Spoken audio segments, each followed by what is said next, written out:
శ్రామిక వర్గం లేకుండా ప్రపంచం గమనం సమాజ ప్రగతి సాధ్యం కాదని సామాజికవేత్త దూసర్లపూడి రమణరాజు పేర్కొన్నారు. Kakinada medical wholesale and retail shop workers union ఆధ్వర్యంలో మేడే వేడుకలను స్వీట్స్ పంపిణీతో ఘనంగా నిర్వహించారు. దేవాలయం వీధిలో యూనియన్ స్తూపం వద్ద జరిగిన కార్యక్రమానికి ముఖ్య అతిథిగా పౌర సంక్షేమ సంఘం కన్వీనర్ ప్రముఖ సామాజికవేత్త దూసర్లపూడి రమణరాజు పాల్గొని ఎర్ర జెండా ఎగురవేశారు. ఈ సందర్భంగా రమణరాజు మాట్లాడుతూ శ్రామిక వర్గం లేకుండా ప్రపంచ గమనం సమాజ ప్రగతి సాధ్యం కాదన్నారు.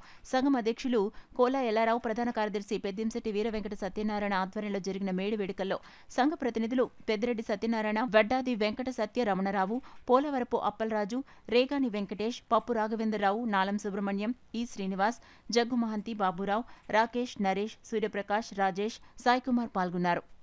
ప్రతి ఓటరు కూడా బాధ్యతగా, ప్రతి కార్మికుడు కూడా అత్యంత బాధ్యత వహించి తన ఓటు హక్కును వినియోగించుకోవాల్సినటువంటి అవసరం ఉంది.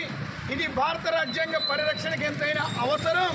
పోటీ చేసేటువంటి అభ్యర్థుల్లో మనకు నచ్చిన వారు ఉంటే వారికి ఓటు వేయడం, మరి పోటీ చేసిన అభ్యర్థుల్లో మనకు నచ్చిన వారు ఎవరూ లేకపోతే ఈవీఎం మిషన్లో ఉన్నటువంటి ఆఖరి బటన్ నోటాకి ఓటు వేయడం అనేటువంటిది కూడా సుప్రీంకోర్టు కల్పించినటువంటి హక్కు ద్వారాగా ఇది ఎన్నికల కమిషన్ మనకి ఇచ్చినటువంటిది.